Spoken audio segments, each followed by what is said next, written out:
Hello, I'm Aaron Martledge, founder and CEO of Tours, and today we are going to do a tutorial. This one is creating your first tour. It'll walk you through every step of the process, including adding all the different content types from text to photos to Facebook posts. It's about 15 minutes, and you can jump ahead if you know what you're doing, but this should be a fun ride where you can actually publish your first experience. To get things started, we've already logged in. We're here on our My Tours page in the Draft tab, and we're going to go ahead and point out one cool feature. At any time when you're building your tour, you can chat with us. Just click on that icon in the bottom left-hand corner, and we're ready to help you get your tour published. But first, we're going to go ahead and create our tour. Let's click on that Create Tour button and go ahead and give it a name. We're going to be building a tour of San Diego, talking about some of the various Spreckles theater and organ that are here in San Diego. The entire experience works within a map, and you're used to Google and other types of mapping software on the internet. You'll be just fine here. In the upper left-hand corner, we want to point out a couple of features: the search bar, the zoom capabilities. Here we can zoom in very quickly to show different aspects of the map. We also have a pin where we can quickly jump to the latitude and longitude of a location. If you're adding different places and have that precise information, it makes it really easy to add a new stop. You can drag the map around just like any other software like Google, and once you're there, simply refresh the locations within a 30-mile radius by clicking the button, or set it up to automatically refresh as you drag around the map. In the upper right-hand corner, you're going to notice our tour currently has no locations, but we're going to change that quickly. And then at the bottom, we have our wizard. Our wizard helps us understand what section of the publishing process we're in. Currently in locations, we'll go through settings where you set a cover photo and description, preview it on a phone and tablet, and then finally go through our publishing checklist and get it live. To find our first location, we're actually going to use the search box at the top, typing in Spreckles to find the theater, which happens to be the second option in our list. By clicking on that option, it's going to jump us right to that position and automatically add the blue Add a New Location Here pin. Clicking on the button associated with that pin will open a modal dialog here and automatically find the 5 nearest places at the top of the list, as well as the nearest address to the pin, which may be not named. And then you can also pick the exact pin location if you want a latitude and longitude, for example, in a park. In our case, we're going to choose the Spreckles Theater and go ahead and add that location to the map. Once that's added, you can see it automatically opened that location. We have the Spreckles Theater. It also opened a little pop-up above the pin that we can use to see the thumbnail of that location. Every location automatically creates a map that you could choose to include in your tour. You don't have to, though.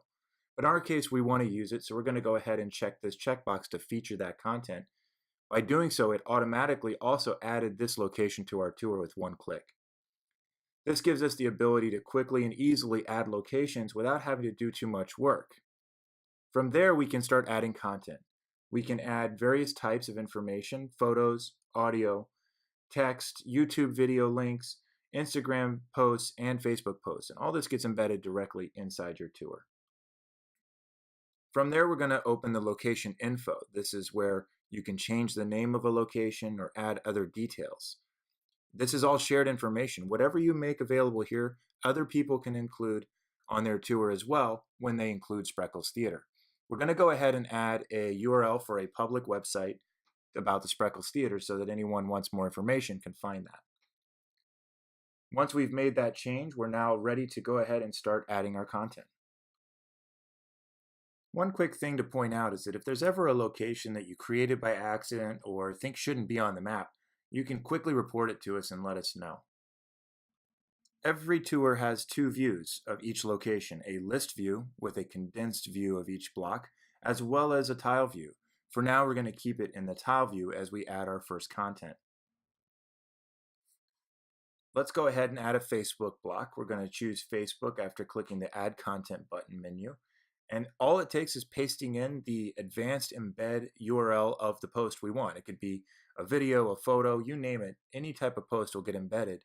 We've chosen a Facebook post here that talks a little bit about one of the current productions at Spreckles Theater to show how you can keep this very relevant and up to date with information from the various social media networks that we integrate with.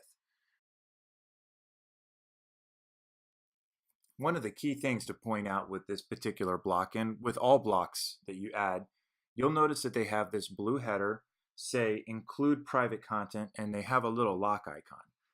Any block that you would create within the system by default will be private, meaning that only you and people going on your tour will be able to see this if you include it in your tour. This makes it really easy to create personalized content for your audience. Let's add a photo to our tour. After clicking Add Content and selecting Photo, we'll see a quick modal here that allows us to browse our computer to choose the photos we want to add. I have a nice little vintage photo I found that I'm going to add. And you can see that here you can add up to 10 photos at a time of JPEG, GIF, PNG, and we're going to go ahead and save this particular single photo to our tour. Now that it's added, let's go ahead and scroll down to see that new photo. Let's go ahead and add this to our tour, and we can see that it instantly updated the thumbnail with our new photo. If we wanted to, we could also add a caption, but we're going to do that a little bit later. And you can also like each block. Each block of content has the ability to be liked, and let's go ahead and like our own content to give it that little boost it needs. We want to share this Facebook post so that other people could include it in their tour of Spreckles Theater as well. By clicking on the ... button, the ellipsis button in the upper right hand corner, we can choose to make it public. When you make something public, it can't be undone, so make sure that content really should belong to the community. The great thing, though, is you can help other people build their tours quickly by sharing content you've contributed so that they can feature it within their tour. By switching to list mode, we can more easily change the sequence of the various pieces of content. In this case, we want to move the photo so that it's the top piece of content when somebody opens up the tour. This is easily done with drag and drop, and once it's moved, that's it. It's saved. Next, let's add some text to our tour. This will open our familiar modal dialog now where we can add a title and or description for our content. All this type of text uses something called Markdown. It's a special syntax that, without knowing any HTML, you can add links, bolding, italics, or other types of formatting to your content. This will automatically be converted when we save it to our tour. Now that the text is added to our location, we're going to go ahead, switch back to our full tile view so that we can read the full text. Scroll down to the bottom and we can see that that markdown input that we added to our text block has magically been converted to a link. Easy. Once we've included the content in our tour and gone ahead and made it public so that other people could include this text in their tours, we're going to scroll down, take a look, and then switch back to our list view and move it up a little bit. We want it to be right after the map instead of at the very bottom so that now we've resequenced our information the way we want it. We're all done with this location. We could, if we wanted to, actually remove it from our tour. When you do so, you get prompted that you want to make sure you do this. In this case, no, we want to keep it in our tour. So we're going to dismiss that and go ahead and click the X here to close our location and look at our tour in progress. Things are looking really good, and knowing that it's automatically saved to the cloud as we're working, it gives us a lot of confidence to keep going. Let's go ahead and look for the Spreckles organ, which is over in Balboa Park, with the search box again, and we will fly magically over there and see that it actually already exists. Somebody has already created the Spreckles organ pavilion, and we don't have to start from scratch. In this case, we can actually go ahead, check the checkbox in the pop-up, and see that it's automatically added to our tour. This is actually a thumbnail of a YouTube video that someone else included, and that's pretty cool because we get a photo for free. We click in, see that we're still in our list view, and now we're going to be able to add more content. It doesn't matter which view you're in, you can add content from either list or full tile view. Let's go ahead and click the Add Content button, add another photo, this time our own photo, for this particular organ. I have one saved here that we can use.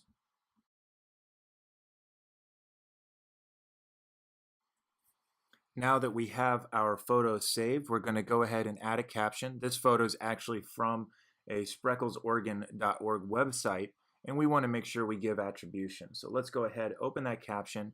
Using our markdown, we can quickly and easily add a link to that particular website to give them credit for the photo.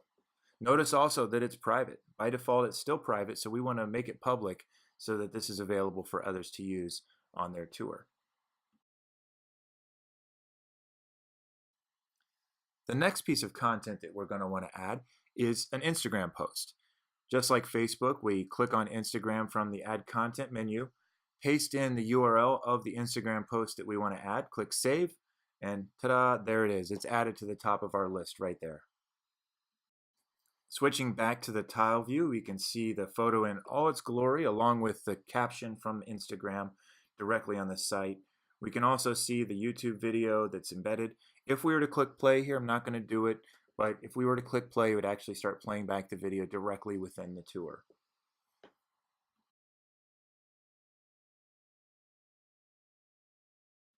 Let's switch back to list view and go ahead and include each one of these pieces of content in our tour. Again, we see the thumbnail on the map instantly updates when we select the Instagram photo in the primary position.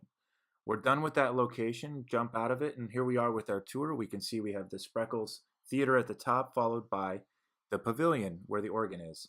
But we want to change that. We actually want to make the pavilion the first stop. So let's drag that up and put it into the first position, as easy as that. We're nearing the end of our tour creation process, and we want to add one more location, the San Diego Historical Society, which is very close to the pavilion. It happens to be a location already on the map, so I know I can drag the map over, click on the pin, and see the thumbnail for that particular location. Clicking on the pop-up thumbnail, I can see that it has one piece of content and a map. I'm going to go ahead and include both those pieces of content, call that a day, make it an easy stop, and I'm all set. It's time to wrap up our tour. We're going to click on settings down in the wizard and add our description. Again, we could use markdown here if we wanted to, but we're just putting in a simple description for now. We're going to add that vintage photo from Spreckels Theater as our cover photo. It's pretty cool. I like the way it looks at the top of the screen. And we're going to then have the option, if we wanted to, of making this tour private. When a tour is private, that means that it's only visible to people who you've provided the link to. It won't show up on any of our websites, and making sure that if you wanted to sell this particular tour, you could do that and know that only people who purchased it would get access to it. But we're going to keep it public for now. Clicking over to preview, we can instantly get dropped into our smartphone view and see what the tour would look like for those people on an iPhone or Android or any other phone. This works without an app download. It's very simple to use your web browser. We can also switch over to tablet view and take a look and see how it reformats itself automatically when we are on a tablet to take advantage of the larger size. Once we're satisfied with the various preview modes, we can switch over to the publishing checklist. In this case, we've already completed everything. We've made sure we have a couple of stops on our location. I've already finished my user profile. We've given it a title, a cover photo, and we're within our plan limits for publishing. One click of the button, it's now live. Anybody who has the link to this tour can go on it, and we are ready to rock and roll. Since I'm in the Publish tab of my tours with our newly published experience, clicking on that tour will now open it in a desktop mode. This is exactly what you would see if you were a customer coming to this tour on their desktop. Clicking into the first location, I can browse through the various content that we've added, the YouTube videos. I can use the forward and back arrows to jump to other locations on this tour. I can get directions to this location. I can even open the web browser link that I added earlier for the Spreckels Theater. That concludes our tutorial for today. I hope you enjoyed it and learned how to make your first experience. We very much look forward to seeing what you can create, whether it be for universities, real estate, hotels, travel, you name it. You can create anything you want as long as you can imagine it. We're here to help. If you get stuck, don't hesitate to give us an email, hi@tours.com, or you can give us a call, 844-4TOURS. That's 844-486-8777. Of course, you can always chat with us online just by clicking that chat button. Thanks a lot, and we'll see you for the next tutorial.